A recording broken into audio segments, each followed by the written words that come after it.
greetings. Today we'll be working on this good old classic, another classic of HeroQuest, this skeleton that I painted when I was, say, 9 or 10 years old, so a long time ago. And so I want to give it a more realistic take. It may come off as grim dark. That's a hot keyword to use these days. Although for me, it's just a more realistic lighting approach with having a stronger highlight from a certain portion of the subject with possibly a secondary lighting, which this skeleton will have. And so for the skelly, the main source of lighting will come from the front left side or its right side, and the secondary lighting from its back left side, it being a more mystical, ghostly sort of green lighting.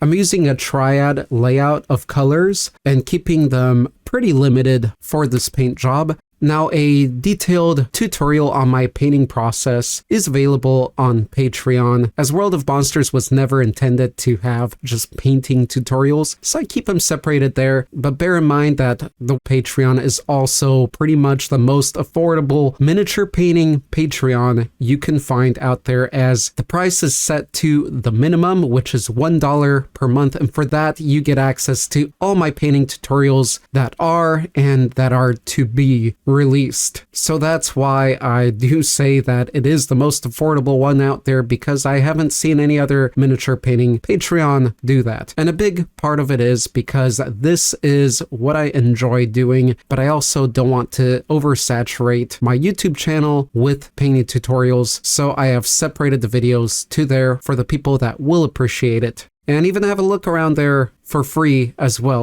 As far as you can, in case you're undecided. You can always try it out for a month, see all the tutorials, and be done at that point. But anyway, I want to take a moment to praise this lower, because it is a lower tier enemy in the realm of HeroQuest. They are much less truly intimidating than they appear, these skeletons. But moving on to that appearance, I love this sculpt. I love a lot of the sculpts of HeroQuest. They might not be the most accurate realistically, but they have character. I mean, this guy doesn't have a neck, basically, from front view, but he looks tough. It looks tough. The silhouette is gorgeous. You paint this entire guy in black, put it in front of a light source, and with that silhouette, you see exactly what's going on and what needs to be going on. It's a wonderful shape. It's a wonderful layout and choice of weapon for it. The skull itself goes beyond being a basic skull even by looking more angered, and the bones are a little exaggerated in size and such, as with the proportions of the various other HeroQuest models. But these skeletons might just be among my top there.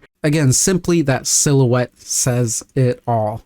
And so when painting this skeleton up, my main focus points were where the most highlight or main source of light was shining, which of course will cover his face, but then the other area, the weapon itself, the blade, and it is a large blade, and what a wonderful area to really express what's going on with the lighting and the environment. So being as crazy as I am, I did do the non-metallic metal approach on it and had a grand good time working on this first makeover of 2026. I contemplated a lot on the side on how I was going to approach this model, as it being one of the great classic HeroQuest. I had to give it its due respect, and so I hope I did that. As with all my painted models, it will be up on my Etsy site in case you're ever interested in quickly viewing more images of it for reference.